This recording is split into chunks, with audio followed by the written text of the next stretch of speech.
Bismillah ar-Rahman ar-Rahim. Because we're following the sunnat of Allah. Correct? Correct? We have so much love for the sandal because we follow the sunnat of Allah. Not even the sunnat of the Sahabis or the Prophet sunnat, the sunnat of Allah. Because Allah subhanahu wa ta'ala loves the Prophet's sandal. When Musa alayhi salam, he was approaching the sacred boundary, the Mount of Tur, not to speak to Allah, although his title is Kalimullah. But he was talking to a tree that was, light was coming out, some sort of fire. Not the fire you think the fire is, or Hollywood is going to make that fire. And not a voice that is coming out that we understand that is a voice, a sound that is coming out. When he was approaching there, Allah subhanahu wa ta'ala saying, Ya Musa, you're approaching sacred territory. Take your shoes off. If you read Quran, you know.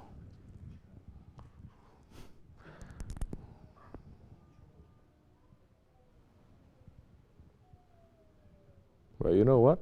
Prophet alayhi salam, he never read the Quran.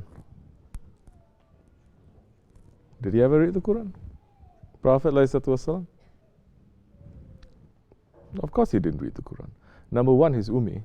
And number two, the Quran didn't come to him as a book to say, read.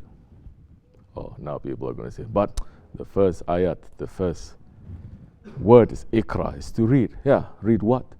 Jibreel alayhi salam came down with the book or the mushaf and saying, read. And then what happened after he read?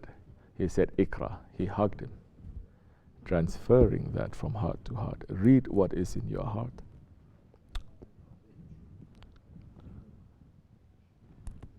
But when the Holy Prophet ﷺ went on the Mi'raj,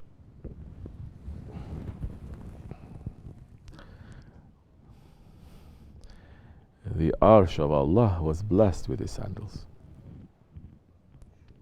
In fact, he took his sandals and he went all the way to divine presence.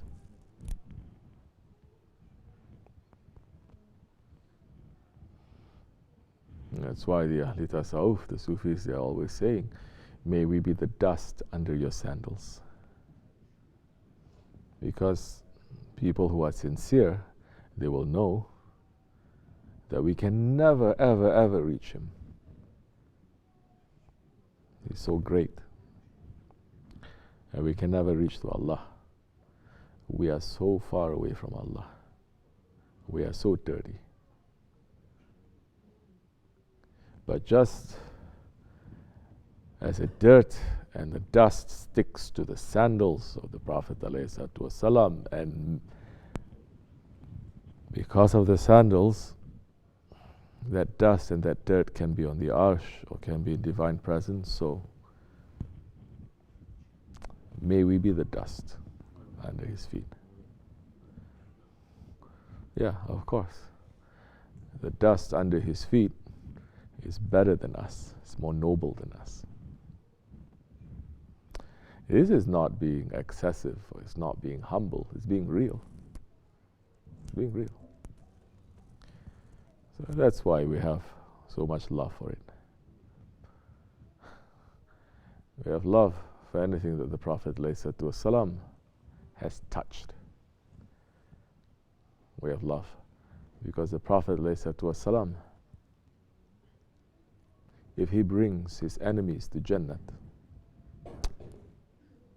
his enemies, those who hate him and they want to kill him.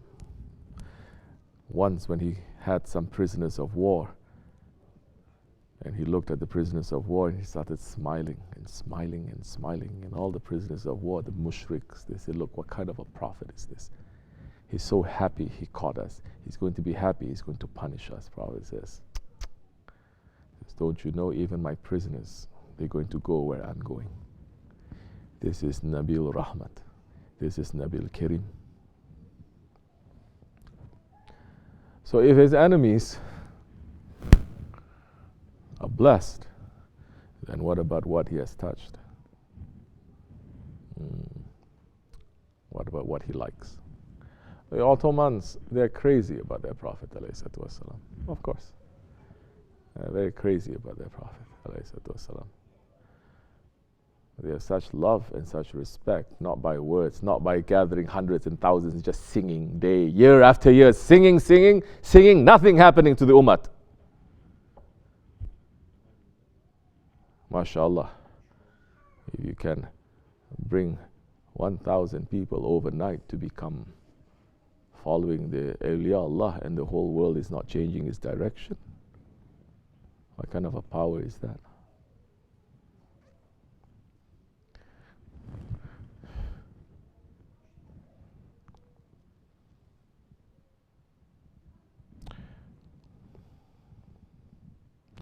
The Ottomans, they had a special breed of camel.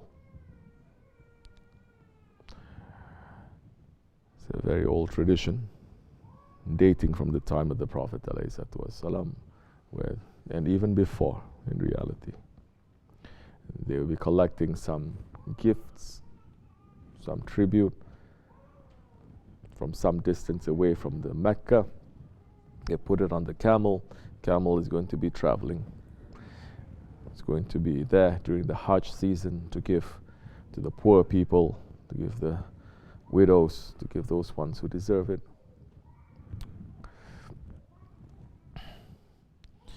And the Prophet ﷺ used to ride on this particular camel.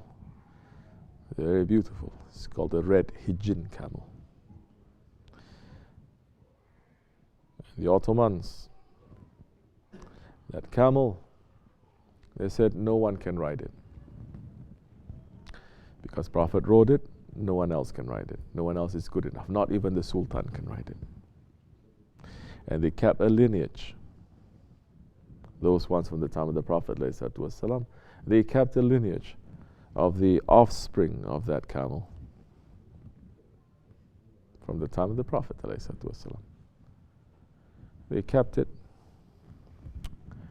up to the time of the Ottomans, and the red Hijin camel is still used for that. What is it called? Mahmal? Something like that. The tribute camel. And from Cairo, from Kahira, there will be a representative of the Sultan, of the Khalifa, and he's going to hold the stirrups of the camel to walk a little bit, representing that the Khalifa is a servant of the Prophet, holding on, and the Prophet is riding.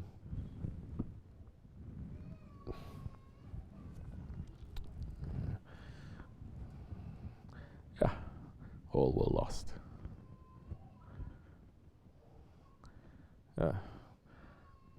Sahabis must have slaughtered all those camels.